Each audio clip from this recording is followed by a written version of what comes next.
Real মাদ্রিদকে আরও একবার বাঁচালো দুই ব্রাজিলিয়ান তারকা।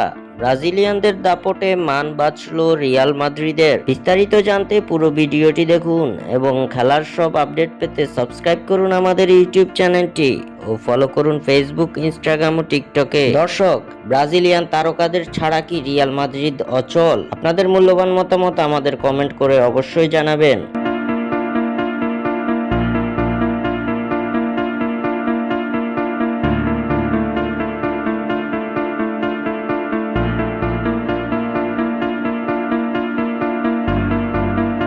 লা লিগার ম্যাচে আলাভেজের বিপক্ষে জিততে যেন ঘাম ঝরে গেছে রিয়াল মাদ্রিদের। সহজ ম্যাচটা কঠিন করে জিততে হয়েছে কার্লো আনচেলত্তির দলের। এদিন আলাভেজের বিপক্ষে ৩-২ গোলে জিতেছে লা লিগা জায়ান্টরা।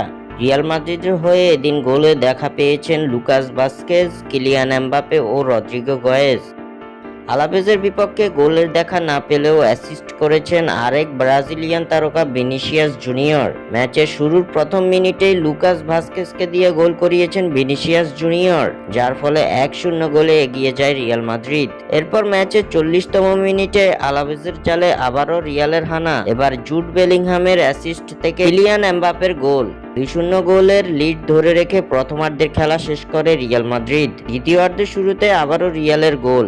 এবার লুকাস ভাস্কেজের সহায়তায় জালের দেখা পান ব্রাজিলিয়ান তারকা রদ্রিগো গয়েজ, যার ফলে ৩-০ গোলের বিশাল লিড নেয় লস ব্ল্যাঙ্কোসরা। তবে এই লিডেও স্বস্তি ছিল না রিয়াল শিবিরে। ম্যাচের শেষ মুহূর্তে রিয়াল মাদ্রিদের বুকে কাঁপুনি ধরিয়ে দিয়েছে আলাভেজ। ম্যাচের ৮৫ ও ৮৬তম মিনিটের পরপর ২ গোল করে আলাভেজ, যার ফলে স্কোর দাঁড়ায় ৩-২ গোলে। তবে এরপর কঠিন সতর্কতা অবলম্বন করে রিয়াল মাদ্রিদ, যার ফলে ৩-২ গোলের জয় নিয়ে মাঠ ছাড়ে কার্লো আনচেলত্তির শিষ্যরা। স্বাক্ষর থেকে সাদবিন ইসলাম।